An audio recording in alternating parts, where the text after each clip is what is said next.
오늘 우리는 이 베드로전서 4장 10절과 11절 두 절 말씀을 가지고 이제 함께 말씀 나누도록 하겠습니다. 자, 그래서 우리가 지난주 말씀을 먼저 좀 간단하게 정리를 해보자면, 지난주 말씀을 한 문장으로 정리를 하면 이거 어떻게 정리할 수 있다고 그랬죠?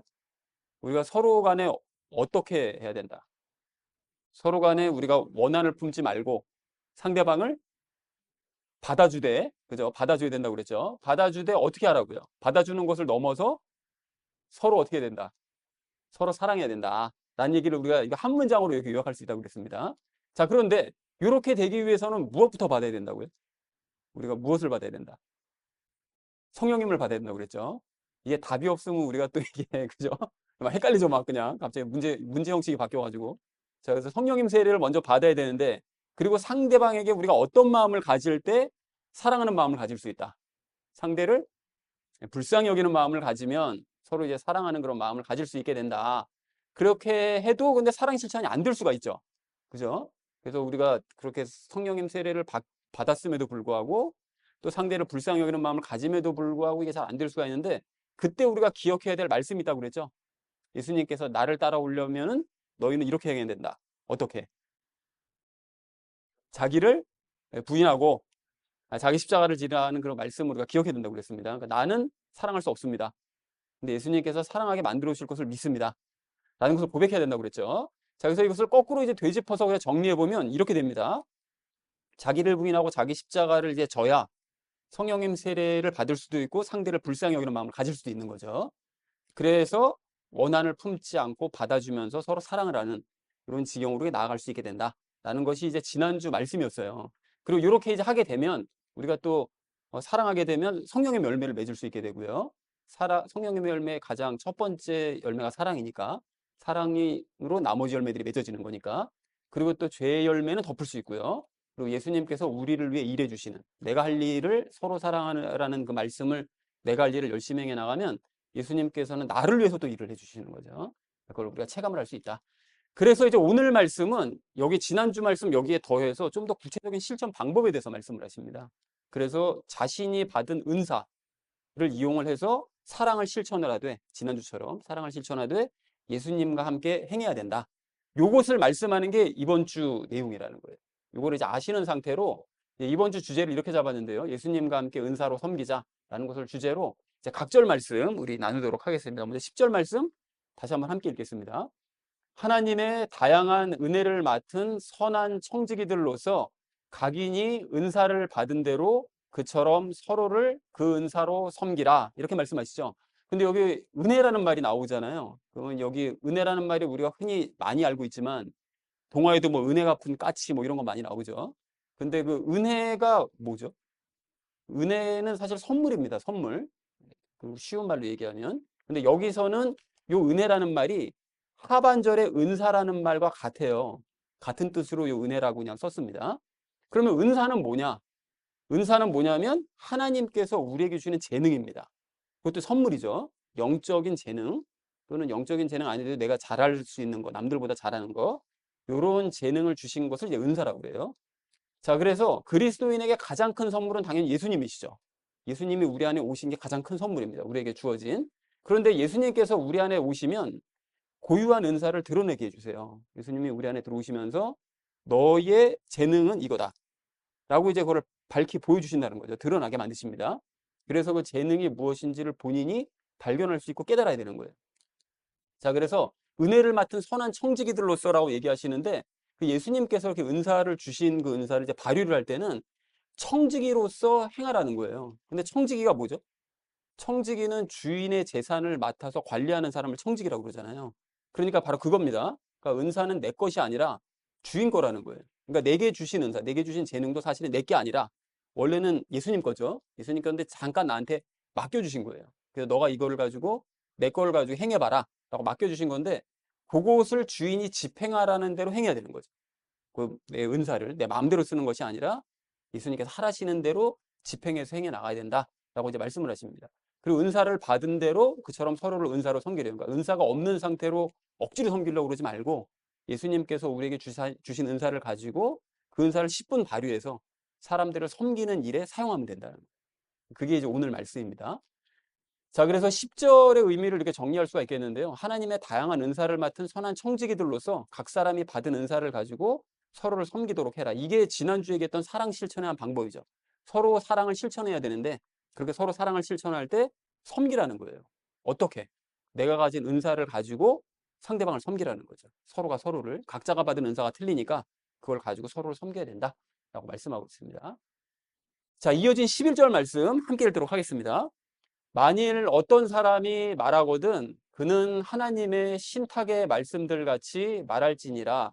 만일 어떤 사람이 섬기거든 그는 하나님께서 주시는 기량에서 나온 것 같이 그것을 할지니라.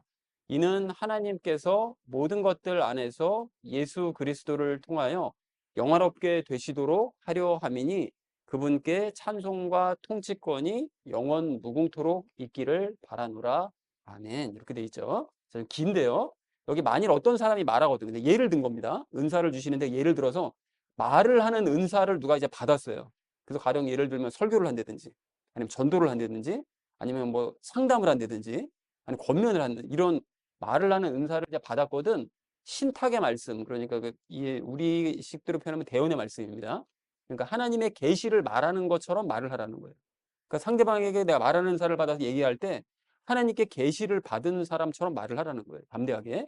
자, 그래서 하나님께 받은 말씀을 전달한다는 마음으로 우물쭈물하지 말고 하나님께 받은 그 말씀을 전달한다는 마음으로 상대방에게 얘기를 해주면 그게 은사를 발휘해서 상대방을 섬겨주는, 도와주는 행위가 된다는 것이죠.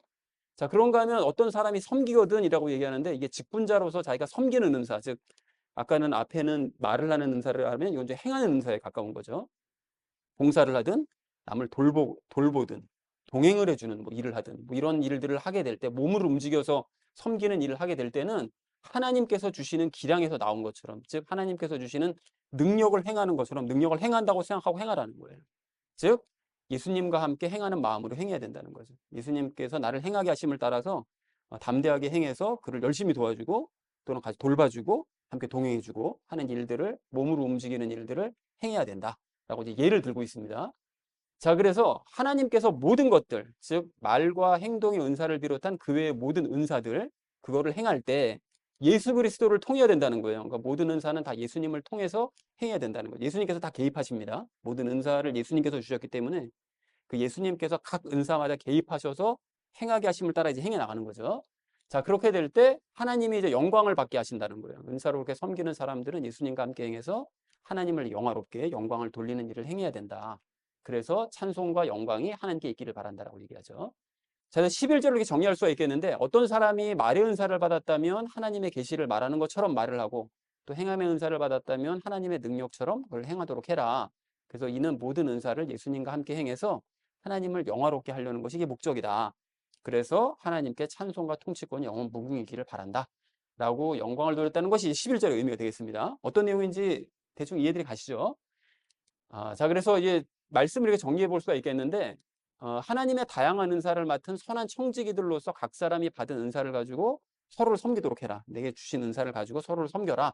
예를 들면 어떤 사람이 말의 은사를 받았을 때 하나님의 계시를 말하는 것처럼 말을 해서 상대방을 도와주고요. 또 행함의 은사를 받았다면 하나님의 능력처럼 행해서 상대방을 도와주고요. 그렇게 모든 은사를 예수님과 함께 행해서 하나님을 영화롭게 이제 하는 것이 우리가 해야 될 일이다. 그래서 하나님께 찬송과 통치권이 영원 무궁이기를 바라는 우리 모두가 되어야 된다라고 얘기했다는 것이 오늘 본문 전체의 내용이 되겠습니다. 자, 그래서 오늘 본문을 좀 더 이렇게 세 절로 좀 쉽게 좀 정리를 해보자면 예수님을 모시면 은사가 나타난다는 거예요. 우리의 가장 큰 선물인 예수님을 받으면 우리 안에 은사가 나타난다는 거죠. 그런데 그 은사로 사람들을 섬기라는 거예요. 그렇게 사랑을 표현하라는 거죠. 사랑을 실천하라는 거예요. 그 은사로 행해서. 그리고 은사로 이렇게 섬기고 행할 때는 예수님의 통제를 받아서 예수님과 함께 섬겨야 된다. 왜 그래야 되느냐? 요거는 이제 적용 시간에 말씀을 드리겠습니다. 자, 그래서 은사로 섬기는 방법에 대해서 우리가 적용 시간에 나눌 건데 첫 번째는 우리가 섬김에 대해서, 두 번째는 은사에 대해서, 세 번째는 예수님과의 그 친밀함에 대해서 이야기를 나누도록 하겠습니다. 그래서 오늘의 결론이요. 예수님과 함께 은사로 섬기자라는 것을 주제로 나머지 말씀을 삶에 적용하면서 함께 말씀 나누도록 하겠습니다.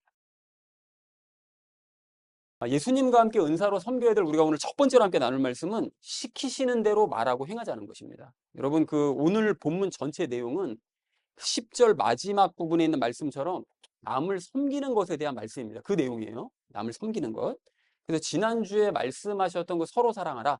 요 말씀의 구체적인 실천 방법이죠. 그러니까 사랑을 실천하기 위해서는 서로를 섬겨야 된다. 서로를 도와줘야 된다. 서로를 돕지도 않고 섬기지도 않으면서 서로 사랑을 실천한다는 건 불가능한 얘기다. 라고 이제 얘기를 하고 계시는 거죠. 근데 여러분 이게 오늘 본문 말씀을 사실은 말하기 이전서부터 제가 계속 말씀드리지만 그리스도인은 자기를 위해서 사는 사람들이 아니라 사실은 남을 위해서 살아야 되는 사람들입니다. 그렇게 변화된 거예요. 우리가 예전에는 뭐 나를 위한 삶을 살았지만 그리스도인이 되었다면 이제 남을 위한 삶을 사는 사람으로 바뀌어야 된다는 거죠. 그러니까 우리가 살고 싶은 삶을 사는 게 아닌 거예요.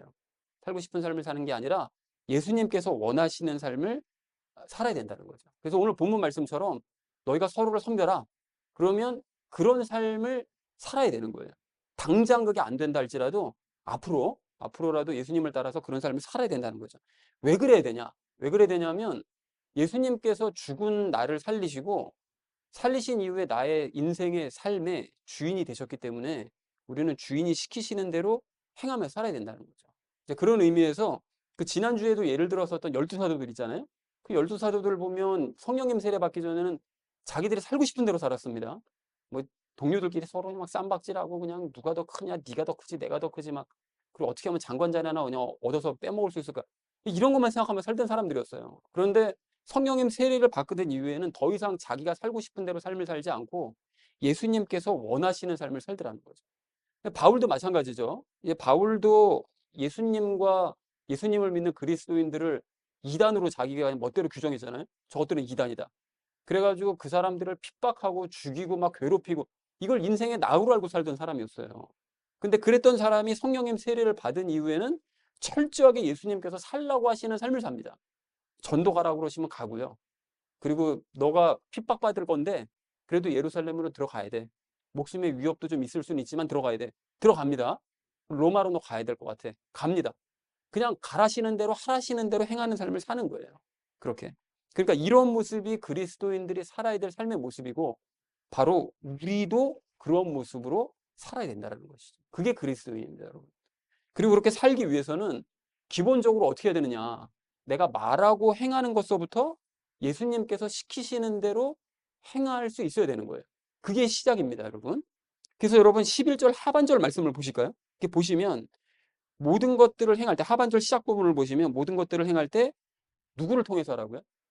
예수 그리스도를 통하여 하라고 말씀하시죠. 예수님을 통해서. 그러니까 우리가 여러분 이제 공항 가면 공항 그 검색대회를 지나가야 되잖아요. 소지품을 검사를 받고 그걸 통과를 해야 그 다음 과정을 우리가 과정으로 나아갈 수 있는 것처럼 우리가 말하고 행할 때마다 예수님께 검사를 받고 말하고 행해야지만 그 우리의 신앙이 그 다음 단계로 발전이 될 수 있다는 거예요.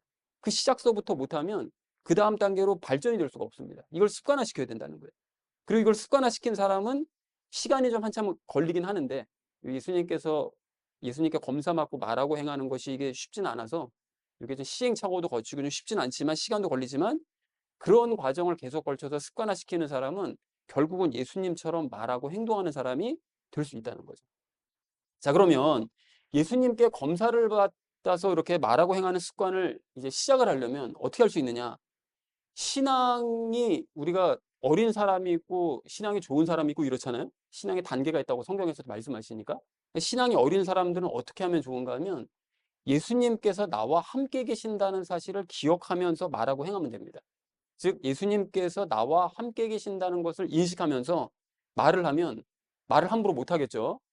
그러니까 쌍욕이 나올 것 같다가도 멈추게 되겠죠. 예수님 옆에 계신다고 생각이 들면 그렇게 시작을 하는 거예요. 행동도 마찬가지입니다. 격한 행동을 하게 될 것 같을 때 예수님이 지금 옆에 계셔서 보고 계신다. 이거를 인식하면 행동하는 것도 절제가 되겠죠. 그리고 신앙이 연륜이 좀 있는 사람들, 믿음이 좀 있는 사람들은 예수님께서 하라시는 말을 하고 하라시는 행동을 할 수 있어야 됩니다. 하지 말라는 말은 하지 말고 하지 말라는 행동은 안 하는 거예요. 이렇게 될 수가 있어야 되는 거죠. 그럼 예수님께서 말을 하라고 하시는 것, 행동하라고 하시는 것 어떻게 그걸 캐치할 수 있느냐? 이 부분에 대해서는 제가 적용 3에서 따로 나누도록 하겠습니다. 그래서 어쨌든 우리는 이렇게 예수님의 통제를 받아서 말하고 행동하는 것을 습관화시켜야 된다는 거예요. 점점 그런 방향으로 나아가야 됩니다. 그리고 그렇게 예수님의 통제를 받아서 말하고 행하는 습관을 들인 상태로 오늘 본문 말씀처럼 남을 섬겨야 되는 거예요. 이게 기본이 되는 상태로 남을 섬겨야 된다는 거죠. 즉 예수님 통제를 받아서 상대를 위로하는 말을 하거나 예수님의 통제를 받아서 상대방에게 격려하는 말을 해서 상대방을 섬겨야, 즉 도와줘야 된다는 거예요. 그런 식으로. 또한 우리는 예수님의 통제를 받아서 행동으로도 상대를 도와줘야 됩니다. 그러니까 예수님께서 하라시는 대로 행동을 해서 상대방의 뭐 일을 도와주든지 그 사람과 뭐 동행을 해주든지 하는 이런 일들을 행해야 된다는 거죠. 여러분 다시 한번 제가 좀 주목하셔야 될 것을 말씀드리는데, 내 힘과 내 지식 가지고 여러분 말하는 거 아닙니다. 내 지식과 내 경험 가지고 행동하는 거 아니에요, 여러분. 그렇게 하는 것이 아니라 반드시 예수님의 통제를 받아서 말하고 행동하는 것이 습관화들이고 그 이후에 말하고 행동해야 된다는 것을 기억해야 된다는 거죠. 가령 예를 들어서 여러분 욥 같은 경우에, 욥이 구약 성경에서 정말 엄청나게 끔찍한 고난을 겪은 사람이잖아요. 그 고난을 겪은 사람을 위로하겠다고 친구들이 찾아왔어요. 근데 찾아왔는데 이 친구들이 하나님의 통제를 받아서 말을 한 게 아니라 그냥 자기들 멋대로 자기 생각대로 말을 하다 보니까 점점 말이 어떻게 되죠? 욥을 점점 비난하는 쪽으로 막 말을 하게 되는 거예요. 그러니까 온 자식들 다 잃고 재산 다 잃고 자기 몸도 그냥 엉망진창이 돼버리는 욥을 자꾸 정죄하고 비난하는 거예요. 네가 뭐 잘못한 게 있으니까 하나님께서 이렇게 징벌을 내리시는 거지. 이런 식으로 말을 하게 되는 거죠. 하나님의 통제를 받지 않고 말을 하니까요. 그러니까 통제받지 않고 말을 하면 격려하다가도 이렇게 비난하는 쪽으로 갈 수가 있다는 거죠. 그 반면 우리가 어제 큐티로 나눴던 나단 대원자 같은 경우에는 정말 다윗이 쓰레기 같은 짓을 했잖아요. 그런데 그런 다윗을 보면서 자기 감정에 치우쳐가지고 다윗을 책망하는 것이 아니라 하나님께서 하라시는 말씀만 합니다. 감정을 딱 절제하고요. 하라시는 말씀만 전달하니까 다윗이 진심으로 회개하고 돌이키는 역사가 일어나더라는 거예요. 그리고 다윗 본인도 마찬가지잖아요. 다윗 본인도 하나님께 통제받아서 말하고 행할 때는 전쟁 나갈 때마다 승리합니다. 그리고 하나님께 통제받아서 말을 할 때는 요나단의 아들인 무비보셋을 그렇게 사랑스러운 말로 막 대하면서 그를 받아주고 돌봐주는 일을 하더라는 거예요. 그런데 하나님을 외면하고 자기 마음대로 말하고 행동하게 되니까 어떻게 되죠? 그 자기가 그렇게 사랑하는 부하의 와이프를 뺐죠. 그리고 심지어는 자기가 그렇게 사랑하는 부하를 그냥 전장에 나가서 그냥 죽여버리는 이런 끔찍한 일들을 하더라는 거예요. 그러니까 하나님께 통제를 받아서 말하거나 행동하지 않으면 남을 섬기기는커녕 남에게 도리어 피해를 줄 수 있다라는 사실을 확인할 수가 있다는 것입니다. 그러니까 우리는 늘 예수님께 통제를 받아서 말하고 행동하심으로써 이걸 기본 태도로 장착하셔서 타인을 섬기고 돕는 그리스도인 되기를 간절한 마음으로 소망합니다.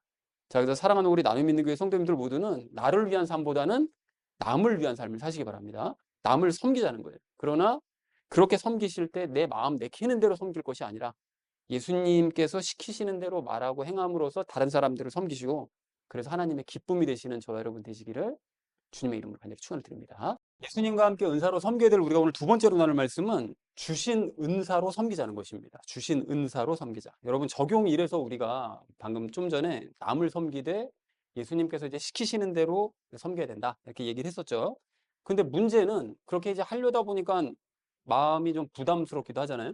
그리고 또 자유가 제한되는 듯한, 뭐 남을 위해서 뭐 하고 남을 뭐 섬기고 막 이런 삶만 살아야 되나, 뭐 자유가 제한되는 듯한 이런 느낌이 들 수 있다는 거예요. 그래서 우리 예수님께서는 우리 부담을 덜어주시고 상대를 좀 더 쉽게 섬기게 하시기 위해서 우리 각자에게 은사를 주십니다. 재능을 주세요. 그거를 받으면, 은사가 있으면 다른 사람들을 섬기는 게 섬기는다고 생각하지 않고 그냥 편하게 섬기는 거죠. 그러니까 지치지 않게 그렇게 만들어 주시는 거죠. 그래서 여러분 10절 하반절 말씀 이게 다시 보십시오. 보시면 각 사람이 받은 은사를 가지고 그 은사로 섬기라고 말씀을 하세요. 그죠? 그러니까 상대를 섬길 때 재능이 없는 상태로 힘들게 억지로 섬기려고 하지 말고 받은 재능을 이용해서 섬기라. 이렇게 말씀하신다는 거예요. 그래서 가령 예를 들어서 말을 잘하지 못하는 사람에게 다른 사람을 뭐 상대를 위로하는 일을 해라. 이렇게 하면 힘들겠죠, 그거는 진짜. 그리고 몸이 튼튼하지 않은 사람에게 너 지체장애인을 가서 좀 돌봐라. 이거는 진짜 잘못하면 사고 칠 수 있는 거잖아요. 그러니까 본인도 힘들고 상대방도 힘들게 되겠죠. 그리고 내향적인 사람에게 많은 사람들을 상대하는 뭐 일을 맡기거나 아니면 외향적인 사람에게 뭐 사무적인 일을 맡기거나 이렇게 되면 힘들 수밖에 없다는 거예요. 그래서 우리 예수님께서 참 이게 좋으신 분이신데요. 우리 예수님께서는 우리에게 뭐 할 수 있는 거, 할 수 없는 거, 뭐 너 따지지 말고 닥치는 대로 그냥 뭐 다 해. 뭐 이렇게 강요하시는 분이 아니라 내게 은사를 먼저 주시는 거죠. 그리고 그 은사를 가지고 상대방을 섬기라고 말씀해 주시는 아주 굉장히 합리적인 분이시라는 거예요. 그래서 훨씬 상대방을 쉽게 섬길 수 있도록, 그리고 섬기면 잘했다고 칭찬하시고 상 주시는 이런 우리 예수님이시라는 것입니다. 자, 그런데 여러분 여기서 우리가 잠깐 복습을 했으면 좋겠는데요. 은사가 뭐라고요? 은사는 선물이죠. 하나님께서 우리에게 주시는 재능이 선물입니다. 믿는 자에게 주시는 재능이 은사인 거예요. 그걸 다른 말로 달란트라고도 하기도 하죠. 그러면 그 은사를 어떻게 하면 받을 수 있을까요? 아까 얘기했었죠. 은사를 받으려면 먼저 은사 받기 전에 누구부터 받아야 된다고요? 예수님부터 성령님 세례 받는 거와 똑같은 얘기입니다. 그러니까 예수님을 받아야 된다고 그랬어요. 예수님을 받아야 된다고 내 안에 모시는 거죠. 그러면 예수님을 내 안에 모시려면 어떻게 해야 됩니까? 예수님을 믿어야 돼요. 근데 믿는데 진짜로 믿어야 됩니다. 그러면 예수님을 진짜로 믿는다는 건 뭐냐? 뭘 믿는다는 거냐? 여러분 이게 뭐냐면 예수님께서 나의 영혼육을 구원하실 분이라는 걸 믿는 거잖아요. 믿는데 그런데 가장 기본적으로 뭘 믿어야 되냐면 예수님께서 나의 무엇을 위해서 나의 죄를 가져가셔서 그죠? 그러니까 대신 예수님께서 가져가셔서 나를 대신해서 죽어주셨다는 것을 믿어야 되는 거고요. 그 이후로 나랑 함께 사시기 위해서 부활하셨다는 것을 믿는 거예요. 이걸 믿는 겁니다. 그러니까 예수님께서 내 죄를 대신해서 죽어주시고 나와 사시기 위해서 부활하시고 죽고 부활하신 거. 요거를 믿는 거예요. 그 각각 죽음과 부활의 목적이 있는 거죠. 내 죄를 대신해서 죽으시고 나와 사시기 위해서. 요거를 이제 믿으면 그러면 그게 진짜로 믿는 거예요. 예수님을. 그래서 이걸 거꾸로 정리해 보면 이렇게 됩니다. 예수님께서 내 죄를 위해서 대신 죽어주시고 나와 사시기 위해서 부활하셨다는 것을 진짜로 믿으면 그러면 예수님께서 내 안으로 들어오시고요. 들어오신 예수님께서 나에게 은사를 주세요. 즉 재능을 주시는데 그 재능을 가지고 그 은사를 가지고 예수님과 함께 내 주변의 사람들을 섬기는 것, 도와주면서 섬기는 삶을 살아야 된다. 요것이 오늘 본문에서 말씀하고자 하시는 바라는 거예요. 정리가 되셨죠? 이렇게. 자, 그런데 이런 경우를 생각해 보십시오. 이게 예수님을 믿지 않는데 남다른 재능을 가지고 있는 사람들도 있거든요. 그죠? 남들이 흉내내지 못하는 재능. 근데 그런 재능은 그러면 예수님께서 주신 걸까요? 뭐 그럴 수도 있겠지만 아닐 가능성이 더 크죠. 그거는 예수님께서 들어오셔야 발휘되는 게 은사니까 예수님 믿기 전에 가지고 있던 재능은 그건 은사는 아니죠. 그런데 그 사람이 예수님을 진짜로 믿게 됐어요. 진정으로 믿게 됐습니다. 그럼 예수님께서 그 사람 안으로 들어가실 거잖아요. 그러면 들어가셔서 예수님께서 이제 판단을 하시죠. 판단하셔서 예수님께서 믿기 전에 가지고 있었던 이 재능이, 이 특출난 이 재능이 이 사람에게 또 다른 사람들을 섬기는데 의미가 있겠다고 생각되시면 쓰실지는 모르지만 의미가 없다고 판단되시면 그 재능을 없애버리시는 거예요. 없애버리시고 새로운 재능을 주십니다. 그래서 과거의 재능으로 사람들을 섬기지 말고 내가 준 재능으로 주변 사람들을 섬겨야 된다라고 하신다는 거예요.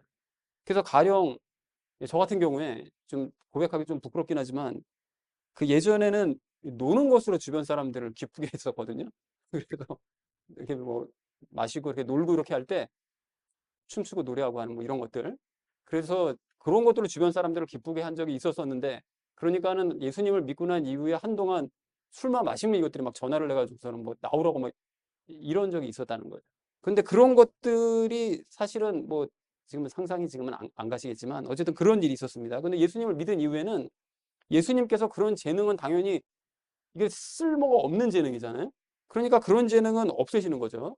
그리고는 전혀 상상하지도 못했었던 예수님께서 주시는 그 말씀을 깨닫는 새로운 재능을 주시는 거예요. 은사를 주시는 거죠. 그래서 그거를 가지고 주변 사람들을 섬기게 만들어 주신다는 거예요. 근데 이와는 다르게 예수님을 믿기 전에 가지고 있었던 그 재능을 예수님께서 보시고 판단하셔서 아, 이거 다른 사람들을 섬기는데 의미가 있겠다. 도울 수 있겠다라고 판단하시면 그 재능을 더욱 발전시켜서 사람들을 섬기게도 하십니다. 그래서 가령 이것도 저 같은 경우에 과거에 예수님 믿기 전에 컴퓨터 앱 같은 거를 다른 사람들보다 이렇게 빠르게 파악하고 사용하는 데 좀 재능이 있었거든요. 그러다 보니까 예수님께서 그 재능은 살려두셔서 지금도 예배로 섬기는 데 필요한 모든 것들을 다 컴퓨터로 준비하게 하시는 이런 일들을 하신다는 거예요. 그렇다면 여러분들도 마찬가지인 거죠. 여러분들도 예수님을 믿기 이전에 가지고 있었던 재능이 지금도 사용되고 있는지, 아니면 새로운 재능을 가지게 되었는지를 여러분 확인을 해보시고 그 재능을 예수님과 함께 발전시켜서 다른 사람들을 섬기는 일에 사용을 하셔야 된다는 거예요. 그 재능을. 그래서 참고로 성경에서 여러분 말씀하시는 그런 재능들이 뭔데? 라고 생각하실 수 있는데, 그 은사들이 말씀을 깨닫는 지혜의 은사요, 또 말씀을 많이 하는 지식의 은사요, 그리고 또 믿음의 은사요, 믿음이 좋은, 그리고 치유의 은사, 남을 병을 고치는 은사요, 그리고 기적을 일으키는 은사요, 그리고 몸으로 다른 사람들을 섬기는 은사도 있고요, 그리고 가르침의 은사요, 다른 사람들을 잘 가르치는, 그리고 권면의 은사, 다른 사람들에게 충고의 말도 잘해주고 위로의 말도 잘해주는 권면의 은사요, 그리고 자비를 베푸는 은사, 그리고 또 대언의 은사, 말씀을 대신 전하는, 또 분별력의 은사, 또 방언의 은사 있죠. 방언의 은사는 천국의 말을 하든지 외국어 방언을 하든지 아니면 이것을 통역하는 통역의 은사 등등이 있습니다. 그래서 이런 은사들이나 혹은 기타 다른 은사들이 어떤 은사를 가지고 있는지를 여러분 발견하셔야 돼요. 그것을 발견하셔서 그 은사로 다른 사람들을 섬기는 우리 모두가 되기를 간절한 마음으로 소망합니다.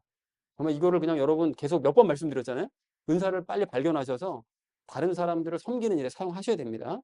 근데 이러한 은사로 사람들을 섬길 때도 이게 내가 하고 싶은 대로 은사를 막 사용해서는 이게 안 돼요. 여러분, 그래서 오늘 10절 상반절 말씀을 이렇게 보니까 은사를 행할 때 청지기로서 행하라고 말씀하시잖아요.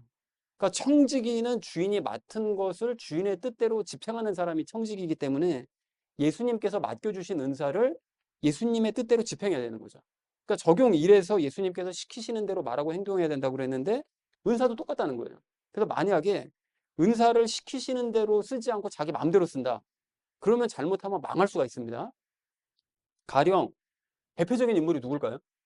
하나님께서 주신 그 재능을 마음대로 쓰다가 망한 사람, 삼손이 그랬죠. 삼손이 그랬습니다. 여러분, 그 삼손은 어릴 때부터 강력한 육체의 힘을 가지고 있었어요. 그 재능을 하나님께서 주셨습니다. 그래서 그 어린 나이에 막 사자 입을 찢어서 막 죽이고 이랬거든요. 강력한 힘을 가지고 있는, 지금으로 치면 헐크 같은 사람이었어요. 그랬는데 그 삼손이 그 힘의 은사를 하나님의 통제에 따라 사용해서, 하나님께서는 원하시는 게 그 힘을 사용해서 옆에 있는 블레셋을 쳐라, 걔네를 없애야 된다, 걔네라 싸워서 이기는 일에 너 사용돼야 된다, 이렇게 하나님께서는 바라셨는데, 그걸 바라셨는데 삼손은 그 은사를 가지고 뭐 하죠? 그 예쁜 여자 얻는데 그 힘을 사용하고요, 먹고 마시는데 그 힘을 사용하고요, 다른 사람들의 옷을 갈취하는 일에 그 힘을 사용하는 거예요. 하나님께서 주시는 은사를 제멋대로 사용하는 거죠. 그래서 결국 삼손은 이스라엘을 이끌 지도자로서의 자격을 상실했습니다. 그 은사를 뺏기고요, 두 놈까지 뽑혀가지고 타국에 가서 방아를 돌리는 일, 짐승이나 하는 그런 일들을 결국 행하는 일로 생을 마감하더라는 거죠. 뭐 그 이후에 물론 이제 돌이킨 일이 있긴 있었지만, 근데 반면 요즘 우리가 나누고 있는 이 사무엘 하서의 그 주인공인 이 다윗은 양을 돌보는 정말 하찮아 보이는 은사를 받은 사람이었거든요. 양 돌보는 은사를 받은 사람이었어요. 그런데 이 다윗이 하찮아 보이는 은사를 하나님과 함께 사용을 하니까 놀랄만한 기적들이 일어나더라고요.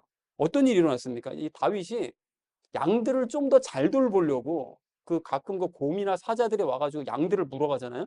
그러면 그거를 쫓아내기 위해서 뭐를 연습하죠? 물맷돌 연습합니다. 물맷돌. 그 가죽에 이렇게 돌 달아가지고 던지는 거. 그걸 해가지고 곰이랑 사자를, 양을 뺏어가는 곰 사자를 몇 번을 때려 눕힌 거예요. 그래가지고 양들을 건져내는. 그러니까 양들을 돌보는 은사를 가지고 있었기 때문에 이걸 연습을 해가지고서는 하나님께서 주신 은사를 적극 활용을 해서 양들을 하나라도 더 돌봐야 되는 거죠. 이런 마음으로 연습해서 쓰러뜨리는 거예요. 근데 그렇게 하다 보니까 나중에 어떻게 되죠? 전쟁이, 블레셋과 전쟁이 나는데 골리앗이 나타나잖아요. 키가 3m였습니다. 그러니까 키가 큰 곰들, 그런 곰들만한 크기였던 거예요. 그러니까 골리앗을 딱 봤을 때 다른 사람들은 두려웠지만 다윗은 두려울 게 없었어요. 왜냐하면 어릴 때부터 곰 사자를 때려 눕힌 실력이 있잖아요. 그러니까 돌 매달아 가지고 곰이 아니죠. 골리앗을 때려 눕히더라는 거예요. 그 은사를 활용을 해서. 그리고 다윗은 하나님의 통제에 따라서 양을 관리하던 그 노하우가 쌓였기 때문에 나중에는 백성들을 관리하는 왕이 되더라는 것입니다.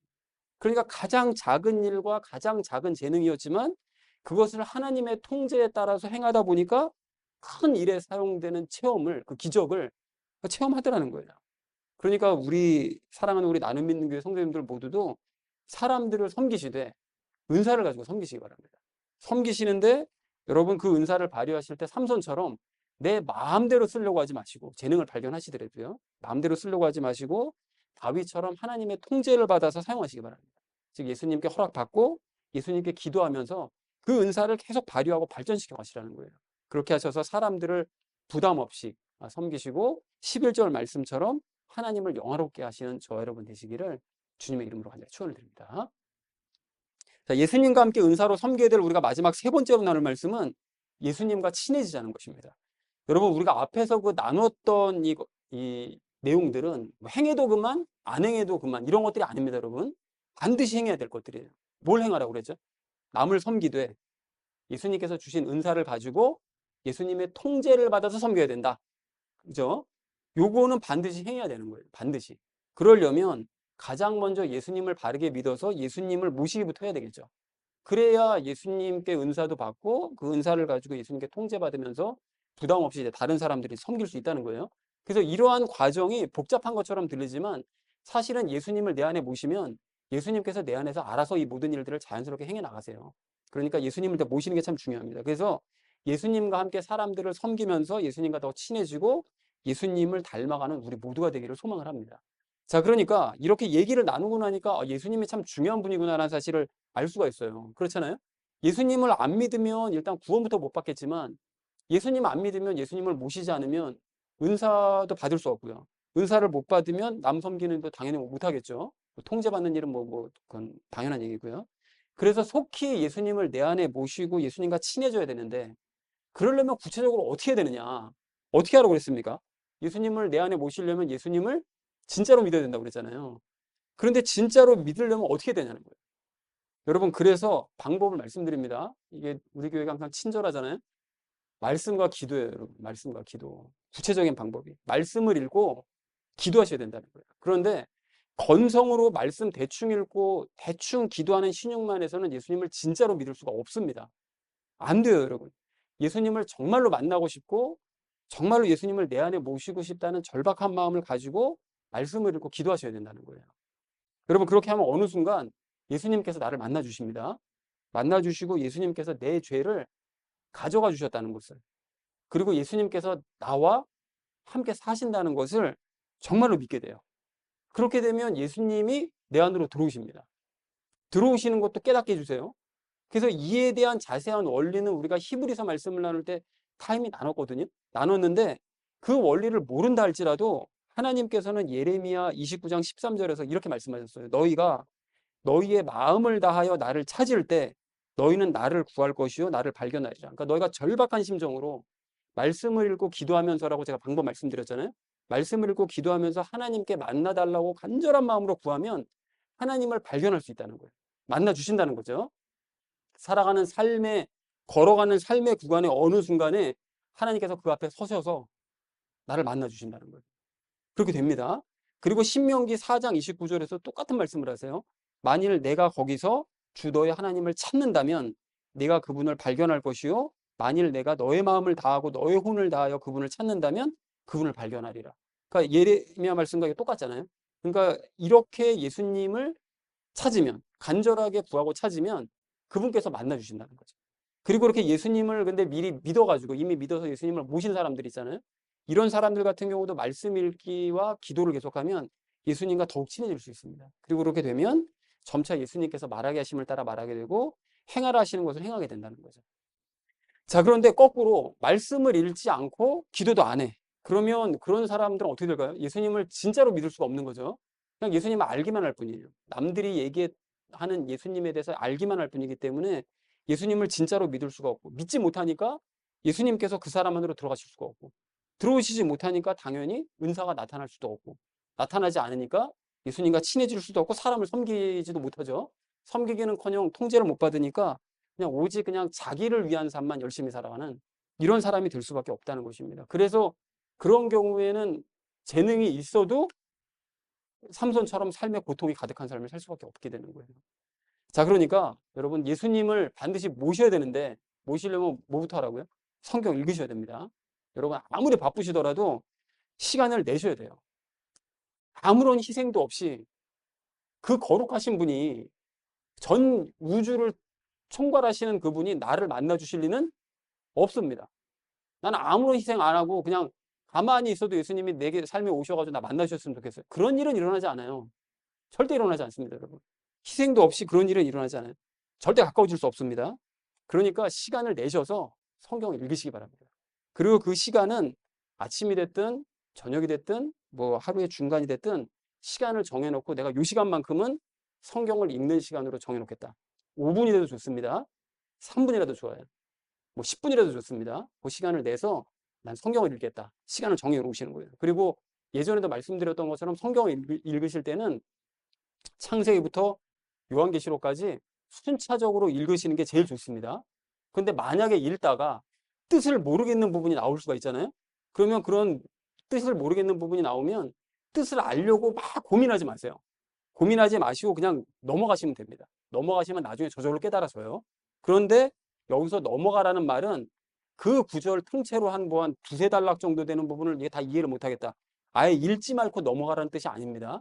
읽기는 읽되 뜻을 모르니까 그냥 글자만 읽고 넘어가시라는 거예요. 글자만 읽고. 글자는 반드시 읽어야 됩니다. 읽고 넘어가셔야 돼요.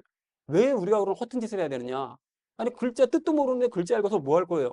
왜 그래야 되냐면 성경 말씀은 나에게 주시는 하나님의 말씀이거든요. 책에 있는 글자가 아닙니다. 하나님께서 내게 주시는 말씀인 거예요. 그러면 그런 태도로 내가 하나님의 말씀을 받는다면 하나님께서 나에게 지금 말씀을 해주시는데 뜻을 모르겠다고 아예 안 들을래요. 치워버릴 수는 없는 거잖아요. 그런 태도로 성경을 읽으시면 안 되는 거죠. 그러니까 반드시 성경을 읽으시되 뜻을 모르더라도 반드시 읽고는, 글자는 읽고는 넘어가야 된다. 이 태도로 읽으셔야 됩니다. 그리고 신앙이 없거나 초보이신 분들도 있을 수 있잖아요. 이런 분들 같은 경우에는 창세기서부터 구약 성경을 다 읽는 게 좀 힘들 수 있으므로 여러분 복음서부터 읽으시기 바랍니다. 마태복음, 마가복음, 누가복음, 요한복음을 읽으시는 거예요. 이때 특별히 요한복음을 주목해서 읽으시기 바랍니다. 순차적으로 시간을 정해놓고 글자를 빼먹지 말고 다 읽는 거예요. 그런 식으로.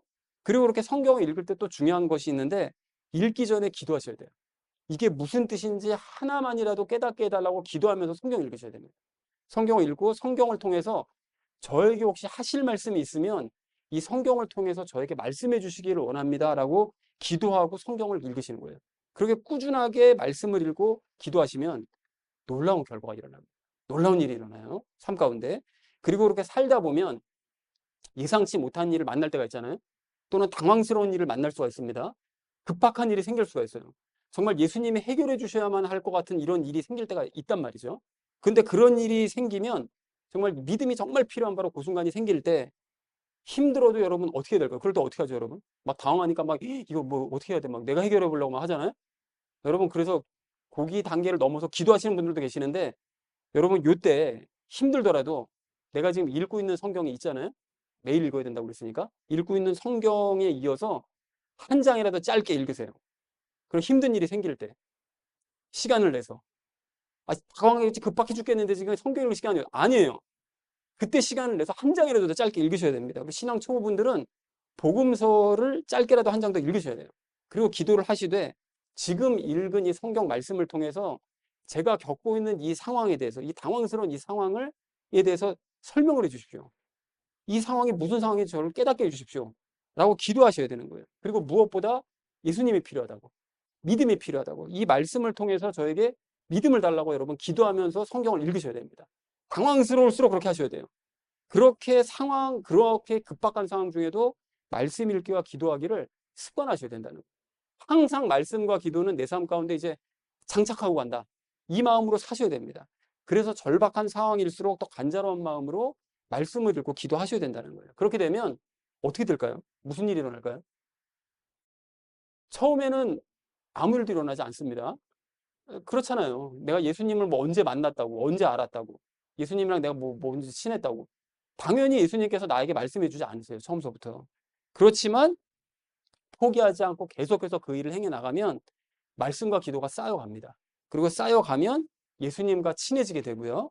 그러면 예수님과 친해지면 예수님께서 지금 내가 겪고 있는 이 상황을 말씀을 통해서 구체적으로 말씀해 주시는 이 음성을 들을 수 있게 돼요. 성경을 읽으면서 이거구나. 내가 지금 이래서 이 힘든 상황을 겪게 됐구나. 이래서 내가 지금 이 어려움을 겪게 됐구나. 그런데 해결책은 이거구나. 이걸 말씀을 통해서 보여주시는 거예요. 그리고 믿음이 점점 생겨서, 점점 커져서 예수님께서 도와주시는 기적까지 체험할 수 있게 된다는 거죠. 그렇게 되면 더 나아가서 예수님께서 말하게 하심을 따라 말하게 되고, 행하게 하심을 따라 행하게 되고, 은사도 통제를 받아서 행하게 되는 이런 일이 일어나게 됐다는 거죠. 그리고 그렇게 남을 섬김으로써 지난주에 말씀드렸던 사랑을 실천하잖아요. 그럼 내가 할 일을 하고 있는 거잖아요. 그렇게 되면 예수님께서 내 인생 문제를 예수님께서 해결해 주신다는 거예요. 지난주에 분명하게 원리를 말씀드렸잖아요. 내가 할 일을 하면 예수님께서는 내 일을 해주신다고요. 내가 해야 될 일을 해주시는 거예요. 근데 내가 해야 될 일을 어떻게 해야 된다고요? 말씀을 읽고 기도하면서 예수님을 간절하게 믿고 의지하는 이 삶을 습관화시키는 내 일을 하면, 그래서 상대방을 섬기는 일을 하게 되면, 그러면 내 삶에 필요한 모든 것들은 예수님께서 채워주시고 일을 해결해 주신다는 거죠. 문제를 다 해결해 주시는 거예요. 그래서 여러분, 말씀과 기도에 전념하는 기간이 그래서 깊어지잖아요. 그러면 문제가 일어나도 문제가 일어난 줄도 모르고 지나갑니다. 일어나도 금방 해결되는 거예요. 그런 기적의 역사들이 삶 가운데 계속해서 일어납니다. 그러니까 이 모든 기쁜 소식을 들으셨으므로 여러분 어떻게 하셔야 된다고요? 실천만 남았습니다. 실천만. 반드시 실천하셔서 예수님과 함께하는 은혜의 삶을 사시기를 주님의 이름으로 축복드립니다. 사랑하는 우리 나눔 믿는 교회 성도님들 모두는 시키시는 대로 여러분 말하시고, 시키시는 대로 행하시고, 또 은사도 발휘하시기 바랍니다. 그렇게 되시기 위해서 예수님과 먼저 친해지셔야 돼요. 그리고 친해지기 위해서는 말씀 읽기와 기도하기를 습관화시키시기 바랍니다. 그렇게 하셔서 예수님과 함께 사람들을 섬기며 놀라운 기적들을 체험하는 삶을 사시는 저와 여러분 되시기를 주님의 이름으로 간절히 축원을 드립니다. 예수님과 함께 은사로 섬기자라고 이제 말씀을 나눴는데, 첫 번째는 우리가 시키시는 대로 말하고 행하자고 했었죠. 자, 그래서 그리스도인은 누구를 위해서 살아야 된다고요? 남을 위해 살아야 됩니다. 내가 아니라 남을 위해서. 그러면 나를 위해서는 뭘 해야 돼요? 그건 예수님께서 해주신다고요. 내가 남을 위해 살면 예수님께서 나를 위해 살아주시는 거예요. 관계가 이렇게 됩니다. 남을 위해 살아야 되는 거예요. 자, 예수님께서 원하시는 삶을 살아야 되는 이유가 뭐죠? 왜 우리가 그렇게 살아야 됩니까? 예수님께서 나의 무엇이 되시기 때문에. 나의 주인이 되시니까. 삶의 주인이 되시니까요. 인생의 주인 되신다고 그랬죠. 자, 그리고 그리스도인은 말하고 행할 때조차 누구에게 확인을 받아야 된다고요? 늘 예수님께 확인을 받아야 됩니다. 말하고 행하는 것들을. 그리고 예수님께 확인을 받지 않고 말하고 행하면 그 어떤 일이 일어날까요? 그렇게 막 예수님께 확인도 안 받고 그냥 내가 말하고 싶은 대로 말하고 행하고 싶은 대로 행하면 다른 사람들을 섬기기는커녕 어떻게 됩니까? 다른 사람들에게 피해를 끼치는 거죠. 막 피해를. 욥의 친구들이 와가지고 막 정죄하고 비난하고 막 다윗도 막 자기 부하를 죽이는 황당한 짓거리를 하게 되잖아요. 이렇게 되는 거죠.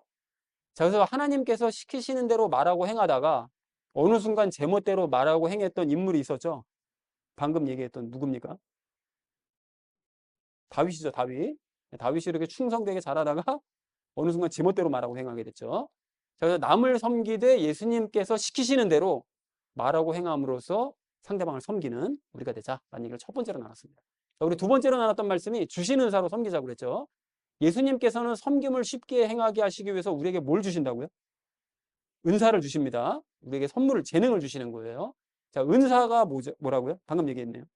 재능입니다. 하나님께서 우리에게 주시는 재능, 믿는 자에게 주시는 재능. 자, 은사를 받으려면 무엇부터 해야 됩니까? 누구를 먼저 받아야 된다고요? 예수님을 받아야 됩니다. 그게 우선입니다. 자, 그러면 예수님을 내 안에 모시려면 어떻게 된다고요? 예수님을 어떻게 됩니까? 진짜로 믿어야 됩니다. 믿되 진짜로 믿어야 돼요. 자, 그런데 예수님을 그렇게 진짜로 믿는다는 것은 뭘 믿는 것이라고요? 중요하죠. 뭘 믿는 거죠? 예수님이, 그렇죠, 나를 대신해서 죽어주신 것을 믿는 거예요. 죽음을 믿는 거예요. 나를 대신해 죽어주신 걸. 그리고 그걸로 끝이 아니라 예수님이 나와 함께 사시기 위해서 부활하셨다. 이걸 믿는 겁니다. 죽음과 부활을 믿되 나의 죄를 대신해서 또 나와 사시기 위해서, 나를 위해서만 죽고 사신 거예요. 그걸 믿는 거예요. 그렇게 되면 그걸 진짜로 믿는 겁니다. 예수님을. 자, 그래서 예수님을 믿기 전에 가졌던 재능은 은사일까요? 그거는 은사라고 보기는 좀 힘듭니다. 내가 가지고 있던 거, 믿기 전에 가지고 있던 재능은. 그러면 예수님을 믿기 전에 가졌던 재능을 예수님께서는 사용을 하실까요? 하기도 하시고 안 하실 수도 있고요. 예수님께서 그건 보고 판단하시는 거예요. 그래서 그 도움이 안 되겠다 싶으면 안 하시고 새로운 재능 주시고 도움되겠다 싶으면 재능을 발전시키시는 거죠. 자, 그래서 은사는 누구의 통제를 받아서 사용해야 된다고요? 너무 쉽죠? 예수님의 통제를 받아서 사용해야 됩니다. 은사를 마음대로 사용하다가 망한 사람이 있다고 그랬죠? 누굽니까? 예, 삼손, 샘슨입니다. 샘슨. 그 사람이 마음대로 사용하다가 이제 망했죠. 자, 그래서 작은 은사를 통제받아 사용해서 놀라운 일을 체험한 사람이 있다고 그랬죠? 누굽니까? 다윗이라고 그랬죠. 다윗. 양돌보는 그런 아주 하찮은 은사, 남들이 볼 때는 그런 것 같았는데 예수님의 통제를 받으니까 놀라운 일이 일어나게 되는 거예요. 이런 기적을 체험하기를 소망합니다. 자, 그래서 은사로 사람들을 섬기되 예수님의 통제를 받아서 섬기는 우리가 되자라는 얘기를 두 번째로 나눴습니다. 자, 마지막 세 번째로 나눴던 것이 예수님과 친해지자고 그랬죠. 앞의 내용들을 종합했을 때 누구의 소중함을 깨달을 수 있을까요? 누가 제일 소중하다? 예수님이 소중하죠. 예수님으로 다 모든 것들이 이루어지니까. 그래서 진짜 믿음을 가짐으로써 예수님을 모시려면 구체적으로 무엇을 실행에 옮겨야 된다? 말씀 읽기와 기도하기, 그 두 가지를 실행에 옮겨야 된다라고 했죠. 말씀을 읽고 기도할 때 요구되는 태도, 어떤 태도를 가지고 말씀을 읽고 기도해야 된다? 하나님을 아까 전에 어떻게 찾으라고요? 간절한 마음으로, 절박한 마음으로 찾아야 되는 거예요. 그런 마음으로 말씀을 읽고 기도하셔야 됩니다. 그렇게. 자, 그래서 예수님을 모신 사람이 말씀 읽기와 기도에 열심을 내면, 이미 모신 사람이 이게 말씀 읽기와 기도에 열심을 내면 어떤 일이 일어날까요? 예수님과 더 친해집니다. 예수님과 더 친해지는 거죠. 자, 성경을 읽는 시간, 순서, 방법 어떻게 하라고요? 시간은 어떻게 하라? 정해놔라. 그죠? 왜요? 시간은 정해놔라. 그리고 순서는 성경을 처음서부터 끝까지 읽어나가라. 순차적으로. 복음서 같은 경우도 순차적으로 읽어나가면 됩니다. 신앙 초보는. 방법은 그죠? 기도하고 읽을 때 빠짐없이 읽어라. 글자를 빠짐없이 한 토시도 빠짐없이 다 읽어라. 뜻을 모르더라도 읽어라. 이렇게 얘기했습니다. 자, 초신자는 성경의 어느 부분부터 읽는 게 좋다고요? 복음서부터 읽는 게 좋습니다. 예수님을 만나고 구약의 하나님도 알게 되는 거예요. 그러니까 복음서를 먼저 읽는 걸 추천드립니다. 특히 요한복음. 성경을 읽을 때 병행해서 행해야 될 일이 있다고 그랬죠? 뭐 해야 된다고요? 기도해야죠. 기도해야 됩니다. 자, 그래서 급박한 일이 생길 때는 무엇을 해야 된다고요? 그렇죠. 말씀 한 장이라도 읽고 기도해야 됩니다. 급박한 일이 생기면 전화부터 하면 안 됩니다. 예수님께 전화하는 거 아니면 전화하지 마세요. 남들 찾지 마시라고요. 그리고 뭐 급한 일이 생겼다고 그래가지고 막 사람 뭐 찾고 뭐 그냥 뭐 방법을 찾고 막 이러시면 안 돼요. 당황하지 말고 뭐부터 해야 된다? 말씀 읽고 기도하는 거예요. 아니, 이건 미친 짓이지. 그게 맞다니까요. 그게 순서입니다. 그리스도인들은 그것이 하나님께서 주신 방법인 거예요. 우리에게 주신 방법. 그렇게 하셔야 됩니다. 자, 그래서 말씀 읽기와 기도하기를 시작하면 곧 예수님의 음성을 들을 수 있을까요? 불행하게도 그렇진 않습니다. 안타깝지만 이게 쌓여야 됩니다. 쌓여 나가야 돼요. 그러니까 지금서부터 꾸준하게 하셔야 됩니다. 꾸준하게. 자, 그렇게 하면 그러면 말씀과 기도를 습관화해서 예수님과 친해질 수 있고요. 그래서 예수님의 통제를 따라 은사를 사용해서 사람들을 섬겨가는 우리가 되자라는 것을 마지막 세 번째로 우리 나눴습니다. 사랑하는 우리 나눔 믿는 교회 성도님들 모두는 남을 섬기시되 여러분 은사를 가지고 섬기시기 바랍니다. 여러분 그리고 그 일을 말씀과 기도를 습관화해서 예수님과 더욱 친밀해지고 통제를 받아서 행하는 저와 여러분 되시기를 주님의 이름으로 간절히 축원을 드립니다.